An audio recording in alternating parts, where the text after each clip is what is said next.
Our radio play for this week is entitled The Beauty Bug.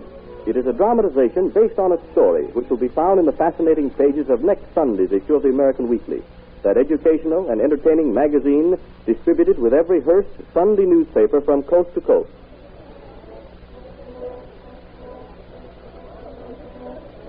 The whole population of Goodville is gathered at the station to pay tribute to its leading citizen who is leaving on the 12:10 train. The train will be here any minute, Dora. Yes, I know, Mother. Here, let me straighten your ribbon. Yes. Miss Goodville, land sake. To think my daughter's going off to the state capital and represent the town in a statewide beauty contest. And it's quite an honor to be sent, even if you shouldn't win. Oh, don't be silly, Mother. Of course I'm going to win the state contest. Didn't I win the Goodville Beauty Contest by the unanimous vote of the judges? But Goodville isn't as large as the state store. Well, I'm not worrying, Mother. Those other girls haven't got 3 generations of beauty behind them like I have. Flatterer. Though I must admit your grandmother and great-grandmother were the most beautiful women in the old Oh, country. look, here comes Mr. Riley. He's been very nice to you, Dora, all through the contest here and all. He's got the grandest plans for me when I win up at the Capitol. You ought to... Oh, Mr. Riley, you're here at last. You just leave everything to Steve Riley. Well, how are you, Mrs. Mumford? A little excited, I must admit, but proud of my girl. That's right and natural, Mrs. Mumford. She's gorgeous.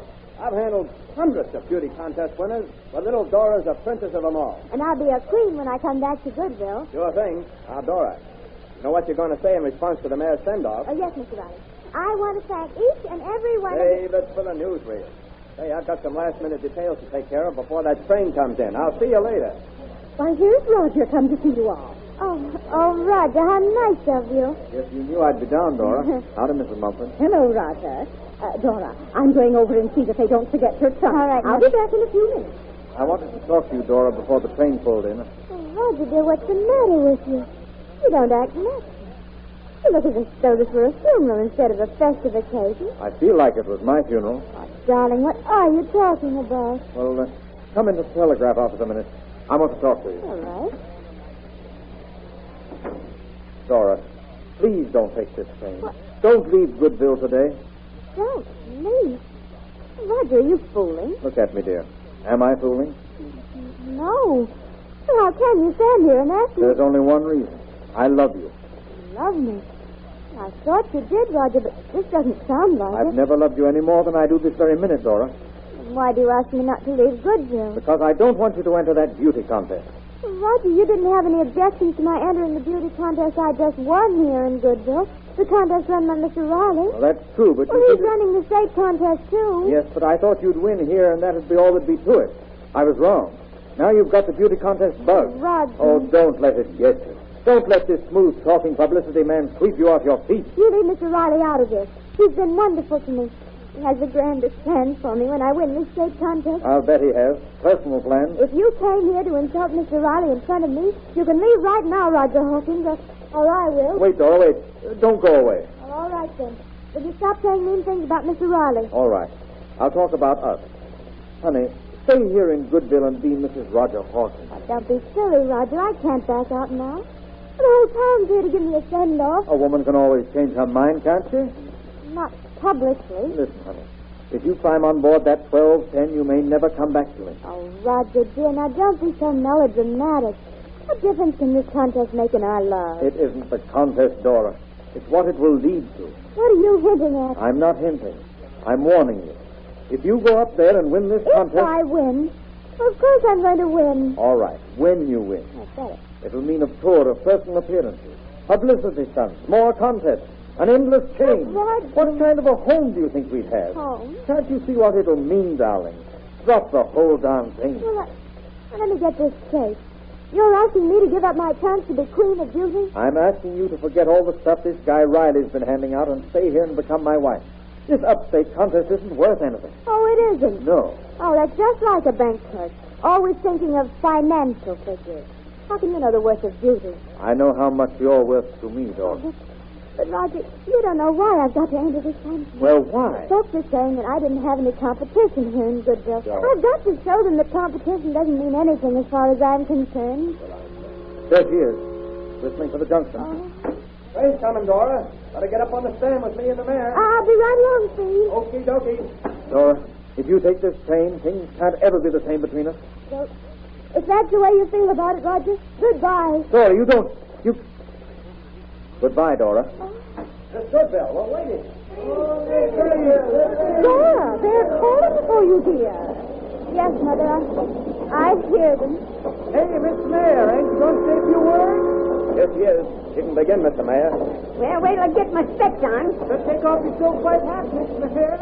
Fellow citizens of Goodville, we are gathered here on this auspicious occasion to do honor to one who honors us. Miss Dora Mumford, officially known as Miss Goodville. Boys, just a minute, boys, please.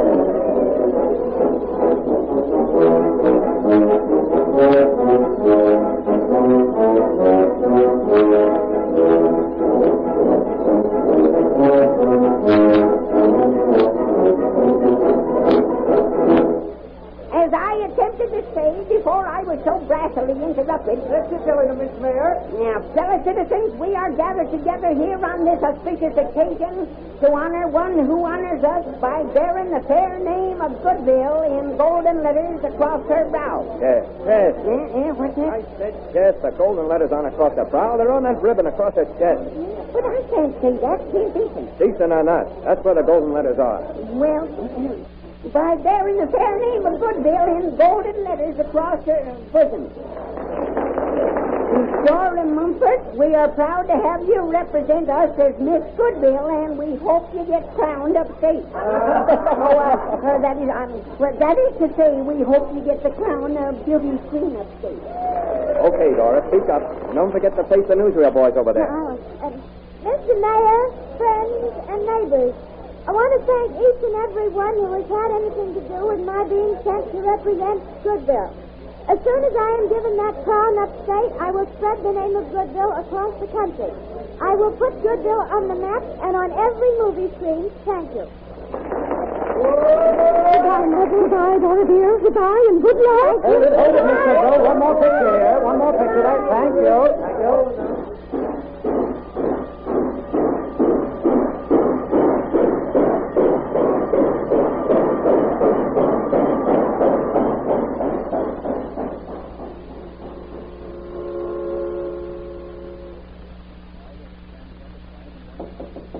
Come in. All set, Dora? Okay. How do I look, Steve? Knockout, as usual. Thank you. You nervous? Oh, why should I be? I wouldn't blame you any if you was. I've just come from the parade. Yeah? Yeah, most of the girls are ready to tear their hair out, or anybody else's that gets in their way. Oh, yeah? Yep. You were smart to stay up here in your room until you're due to appear. Who's on the judging stand now? Miss New Bradford, number 13. Uh-oh. Trouble keep away from my door. Ah, she don't feel that way about being 13. No? No, sir. She says it won't have anything to do with the way the contest comes out for her, and I think she's right at that. She'll only have her face to blame. I'm glad I'm near the last.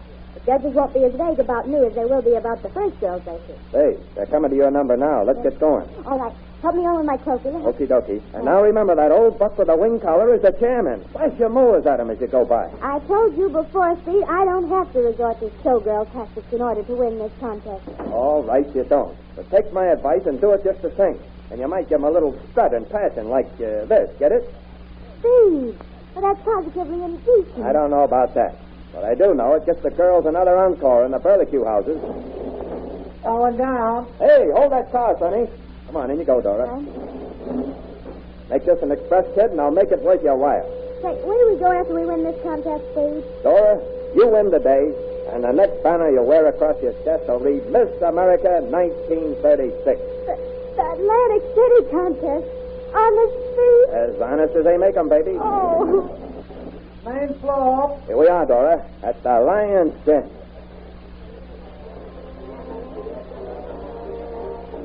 Miss Sanders. Miss Baldino.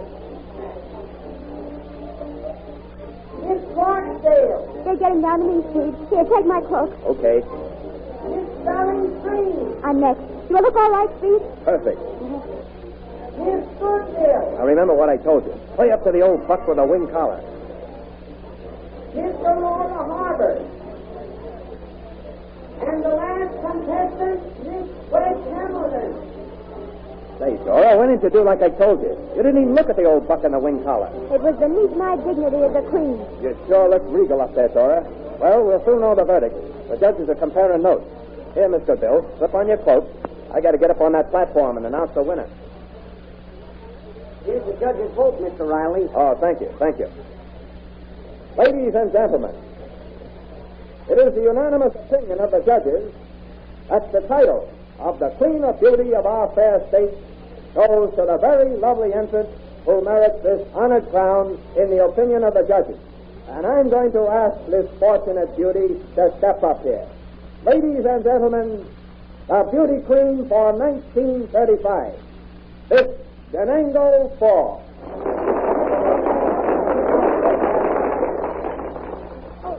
Steve, it can't be true. Can't be true, huh? You heard the score. I'm as good looking as that girl. Oh, Steve, there must be some mistake. Yeah, the mistake is you wouldn't listen to me. No showgirl stuff for you. That was too indecent for Miss Goodville. Well, you can go on back to Goodville. Miss Canango Falls has a personality, and she knows how to use it. Hey, Miss Canango Falls, I want to talk to you.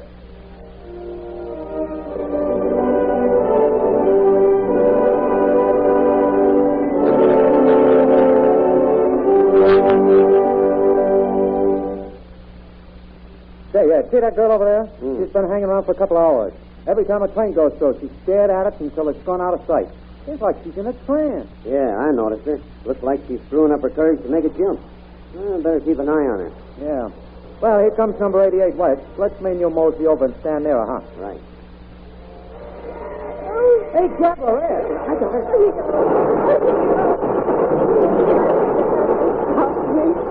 What made you try to do it, miss? A beautiful girl like you. Oh, what's the use of living? I didn't win the contest. I'm a failure as a beauty, and I can't go home now. They laugh at me. I've quarreled with Roger. He's gone out of my life. I got nothing to live for now. What gave you the idea of jumping under the train? These newspaper stories of what's happened to beauty contest winners the world over.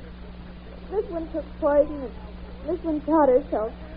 I couldn't do either, so I thought this was the quickest way of ending it all. Roger. Dora, darling. Oh, heavens, I found you. I drove to your hotel, but they said you'd checked out. I'm a failure, Roger. I didn't win. I heard all about it. Never mind, darling. I told you these beauty contests aren't worth anything. They can't even tell me the name of the girl who won yesterday. Come along, dear. Oh, no. Oh, no, I can't go back and face Goodville now. But who said anything about Goodville? Isn't that why you're here? No, I've been offered a job with the bank in New York, and you're going there with me. But, Roger, darling, I don't know anything about running banks. You don't have to. I'll tend to that. You'll tend to the housekeeping.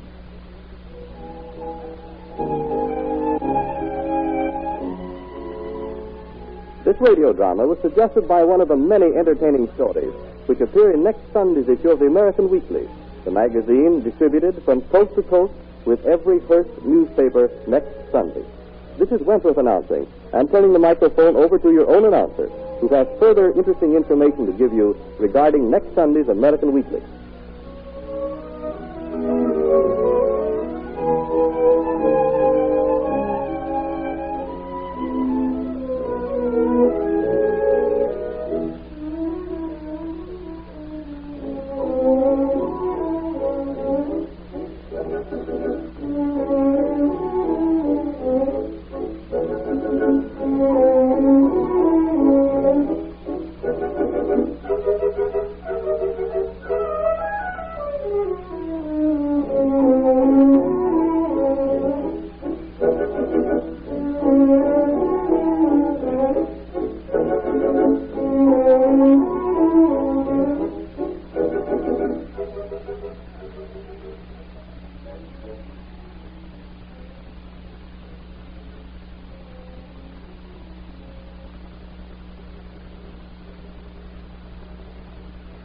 Our radio play for this week is entitled Reconciliation.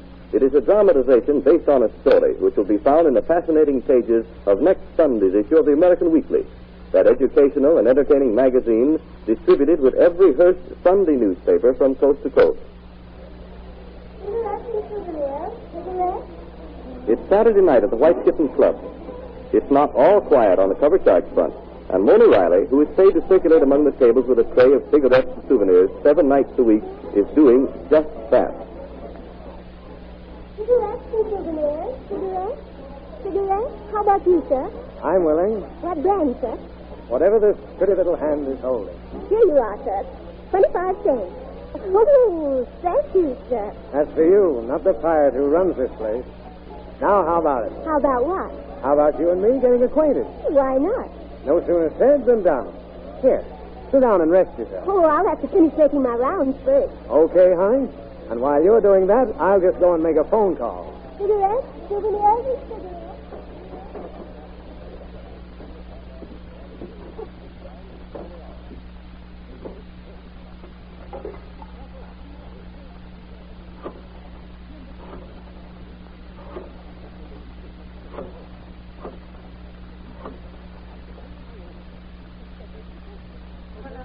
Hello, dear. Oh, hi. Sure. Who else were you expecting? Caught you that time, wifey dear. Where are you? I'm at the office. Well, why didn't you come home sooner? Man from Los Angeles got in today, and we've been tied up all afternoon. You know how it is, dear. I didn't get a chance to call. Sorry, dear. Are you coming right along now? Well, I thought I'd be able to, dear, but I've got an estimate to get out for the first thing in the morning. So don't wait up for me. Well, I'll call you back in an hour and see how near through you are, dear. Oh, no, don't do that. Don't bother. You see, the switchboard's cut off for the night, and I'll have to come all the way out of my office. You go on to bed. I'll be home as soon as I can. All right, Clyde. Good night. Good night, dear. Pleasant dreams.